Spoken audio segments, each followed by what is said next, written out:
The harvest is ripe, but the laborers are few. Why did he use that word? God goes to extreme measures to bring the lost to himself. The greatest gift you will ever give this world is your intimacy with God. The Father, Son, and the Holy Spirit are all three inside of me. I've got the power right now. I think what Jesus really wants is people to go. I want to be the answer to Jesus' prayer request.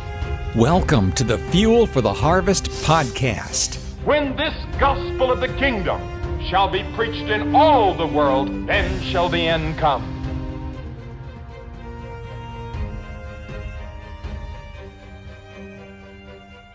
Hey everyone, and welcome to this latest episode of Fuel for the Harvest. This is Nathan, and I will be your host for today. And joining me from a very long way away is our brother in Christ, Samar.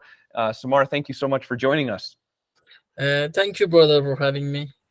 It's such a joy, man. And Samar comes from a place in South Asia, comes from Pakistan, and he is in the middle of an incredibly difficult time right now as far as it relates to Christianity and being a follower of Jesus. And so I asked Samar to hop on the podcast and just share a little bit with us, like what's going on. There's been some big events recently, and like how can we be responding to this kind of stuff? So without any further ado, let's hop right in. Yeah, thank you very much, brother, for this opportunity to give me opportunity to share, what is happening in Pakistan recently. And it's really a really painful situation for the Christian community in Pakistan. As a believer, we are facing very difficulties in Pakistan recently. I don't know you heard or not. You heard, but I don't know the viewers they heard. And that is really bad incident happened on the 16th of August when a Muslim mob they attacked churches and Christian communities in Jaramwala, Faisalabad, Punjab, Pakistan.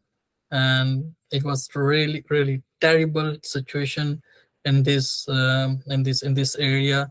And till now we have the numbers 26 churches vandalized, and more than 400 Christian homes are affected. They burn homes, they burn churches, they burn our Bibles, they burn everything they have, in the homes. So this happened on the 16th of August, and we are really the Christian community. They are, they're suffering, and these people they have lost almost everything.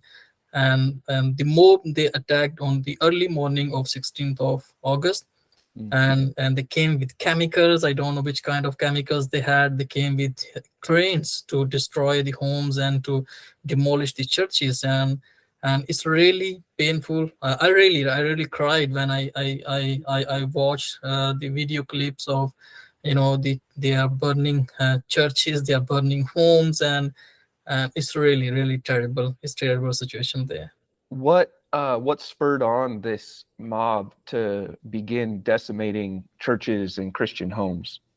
Actually, it's the most common thing in Pakistan. Whenever they attack on the Christian community or on the other minorities, is blasphemy law.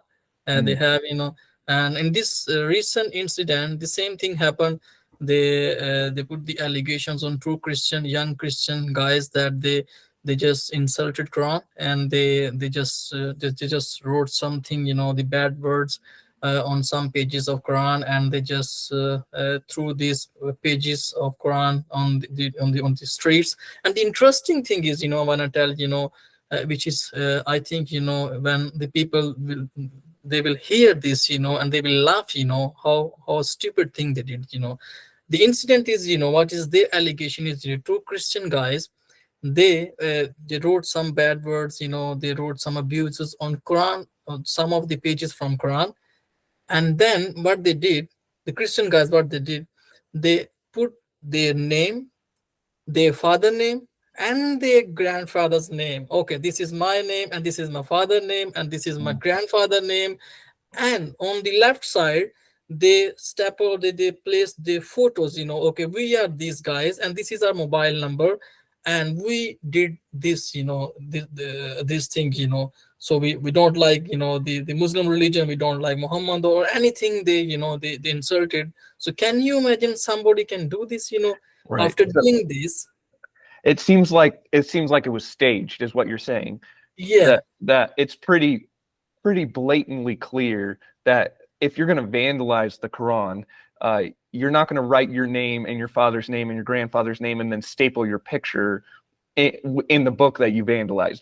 Like, obviously that's not going to happen. Yeah. So this is the thing is, this is the news that spread. And after having this, what they did, the local, in the mosque, the people, I think, they were the Molana from, the local, the mosque, he announced in, the people, they announced in mosque, this incident happened, let's destroy the, the Christians, let's kill them, let's destroy their churches, destroy their holy books, we will not let them to live here, and this was happened when the people, they heard, these voices, from, the mosque, this is happening, it was like an open call.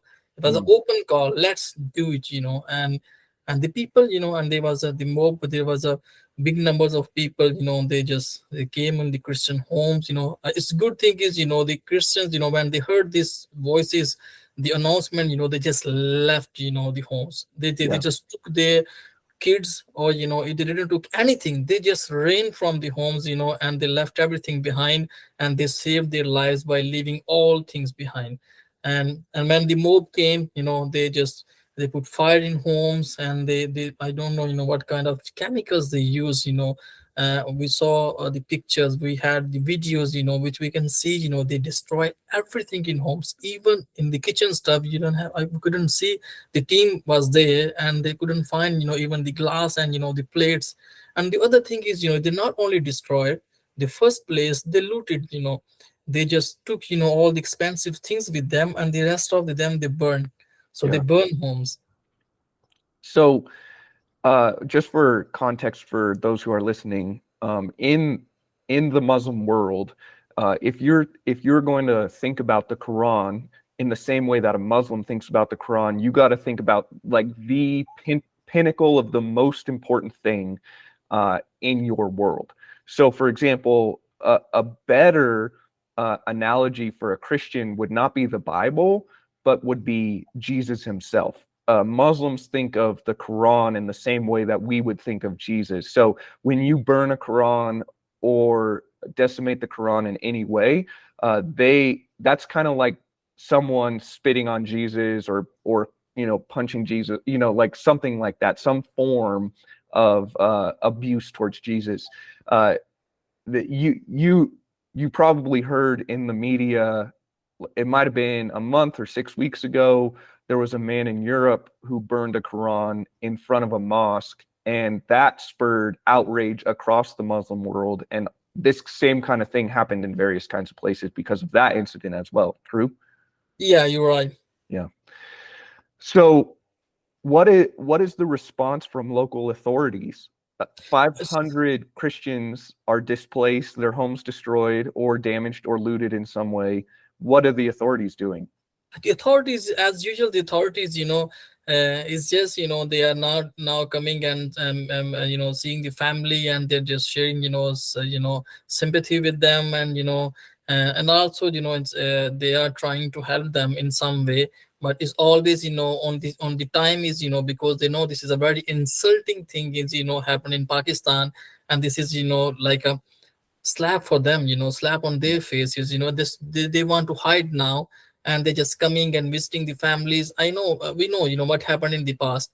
They just come on the same time, and they just meet and have the photographs and just say, oh, we are with you, we are very sorry what happened, these are not real Muslims or something, and they will disappear. So what do you have any thoughts on or knowledge of what the Quran teaches, or even what imams in Pakistan are teaching as far as like this kind of treatment of Christians or this kind of treatment of other people?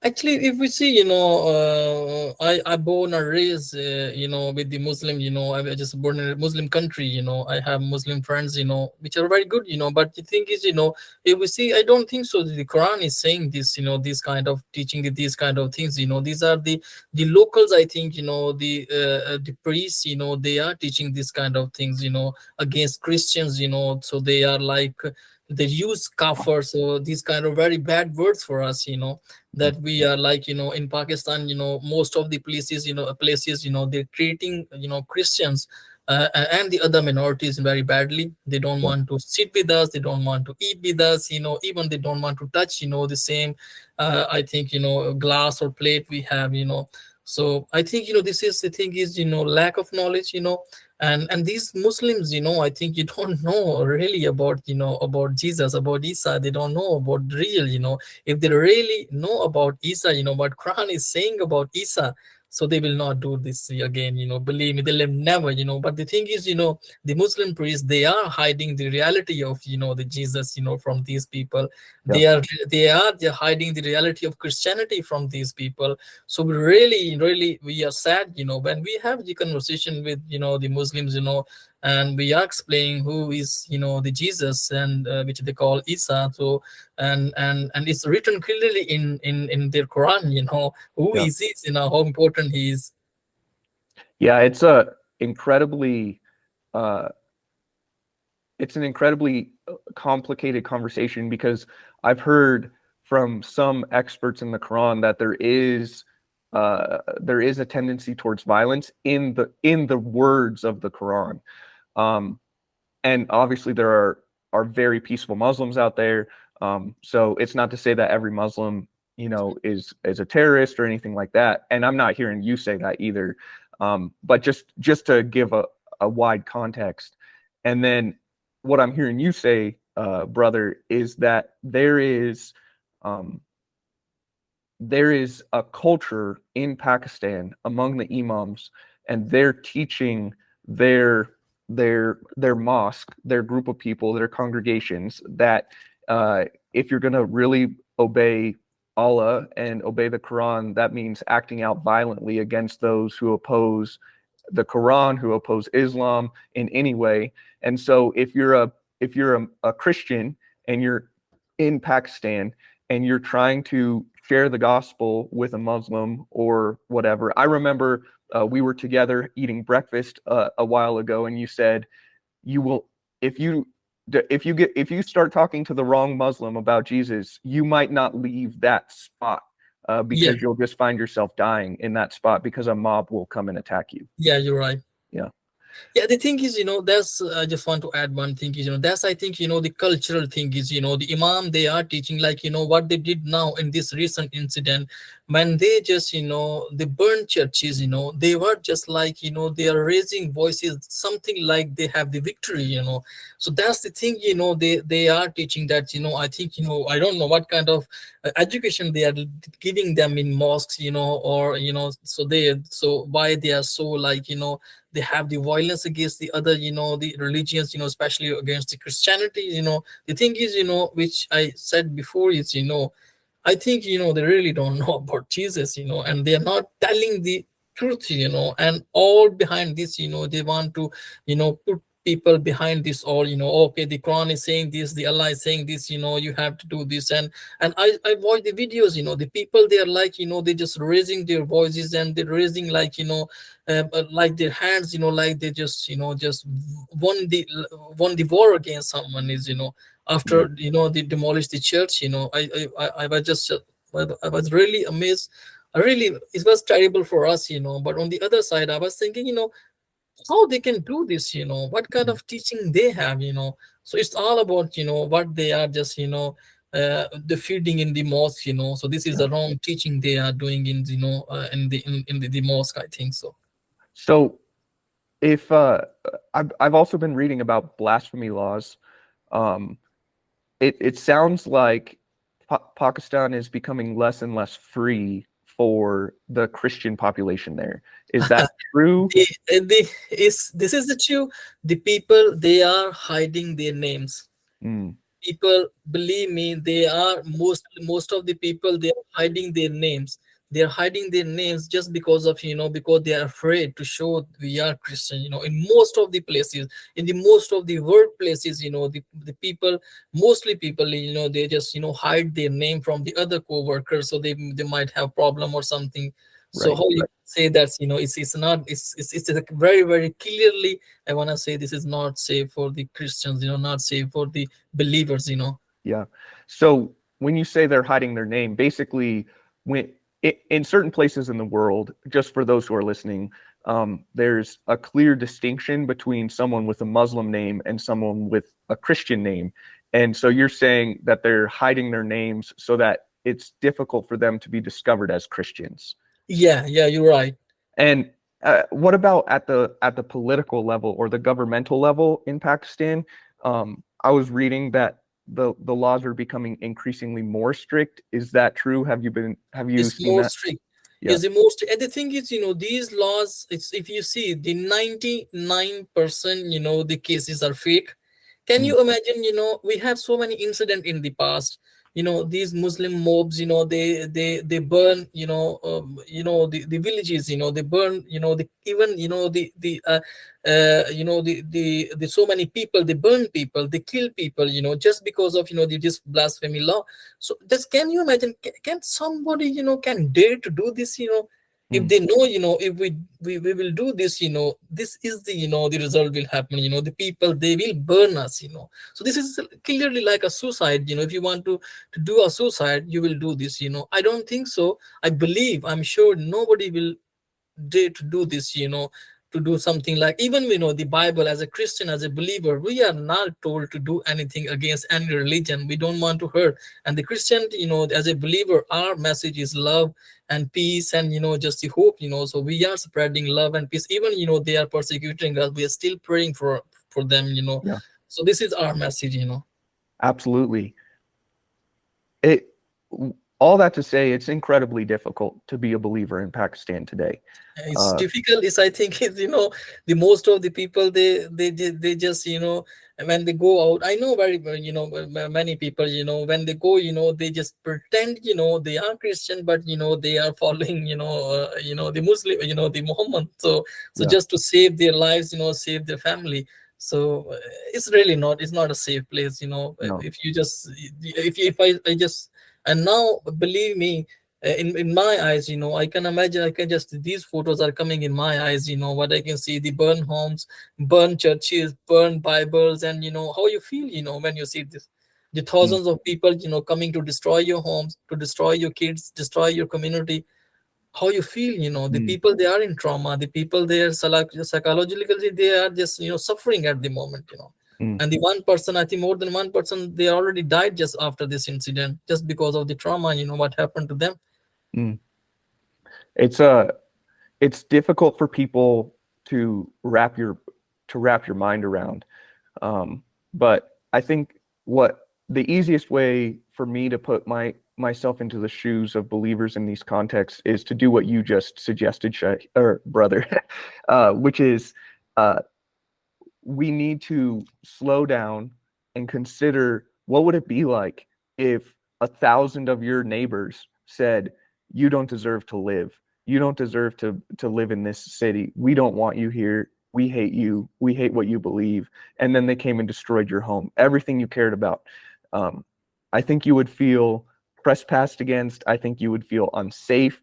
Like at every turn, you would feel like you're unsafe, that you can't send your kids to school, you can't go to the market, you can't do this, you can't do that, because if you do, what if they find out you're a Christian? What you might not make it back home that day, kind of thing. And so I think it's worthwhile for us as brothers and sisters to come to the conclusion and say, listen, like these are real people. Obviously, these are, like, when they're thousands of miles away, it can be difficult to, like, what is this like? What is this like? But these are real people. They're going through real things. And it's important for us to come alongside them, which leads me to my next question. What can people who are listening right now, what could they do to support the believers in Pakistan through this difficult time?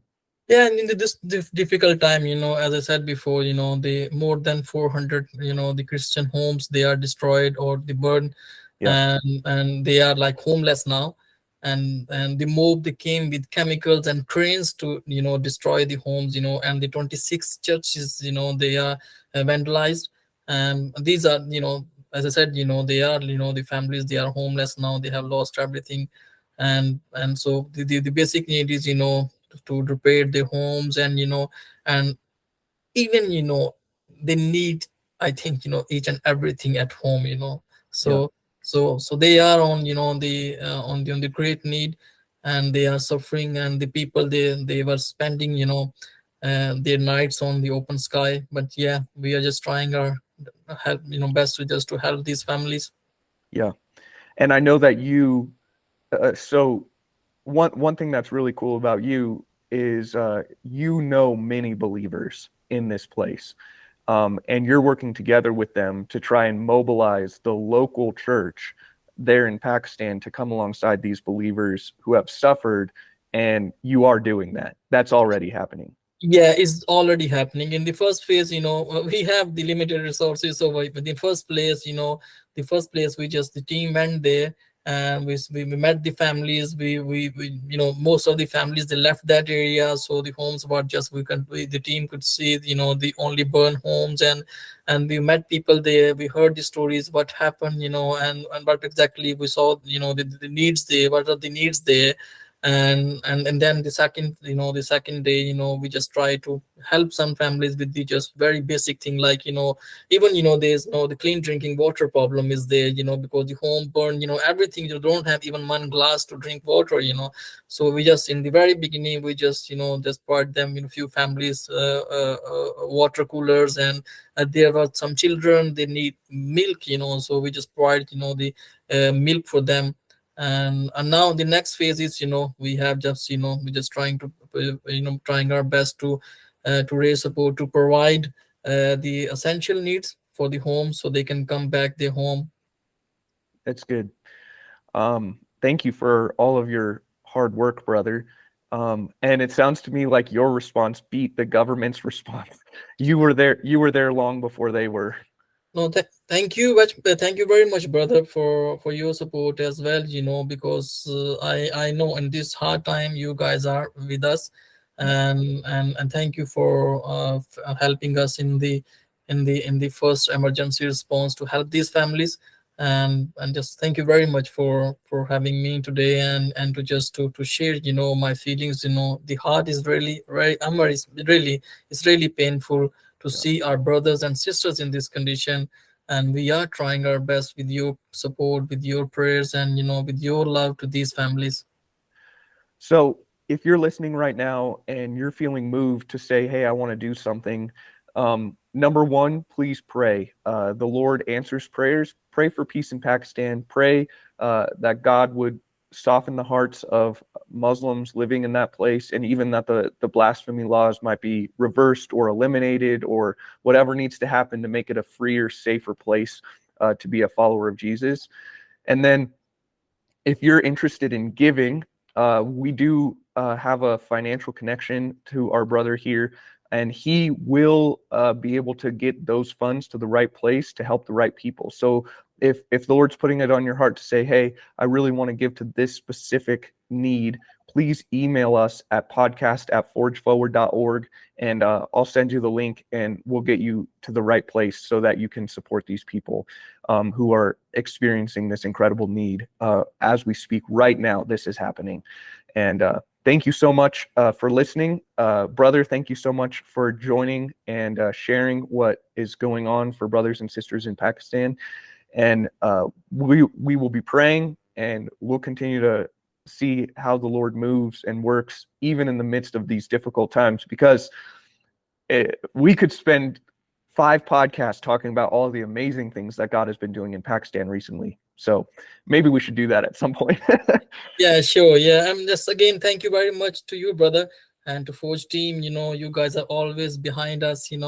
And even, it's a good time, bad time, and thank you for your love and support every time you are giving to us. And yeah, for this time, please, pray for for the Pakistan and help these affected families. They almost need everything, and we are trying our best to just to help them with the kitchen stuff, with the beds, with the mattress, with the blankets. They need everything. They need everything, and there's nothing left in their home. So they are on really they are they are helpless. They are homeless now. So we have to, it's our responsibility as a brothers and sisters to bring them back in their home. So this is, we are trying our best to do. Praise the Lord. May his good, pleasing, and perfect will be done in all of this, and praying that he'll bring this to good way sooner than we could possibly imagine, knowing and trusting that he made that promise in Romans 8:28, that he'll bring all things together for good. One of my recent prayers has just been, Lord, let us see that good, because I know and trust that he will, but it might take a long time. And so I always pray that it will be quick, that we'll see it and understand all the good he's bringing out of it. Anyway, well, thank you, brother. Thank you for joining. Thank you for sharing. And thank you guys for listening to this latest episode of Fuel for the Harvest. Hope you guys have a great rest of your day. God bless.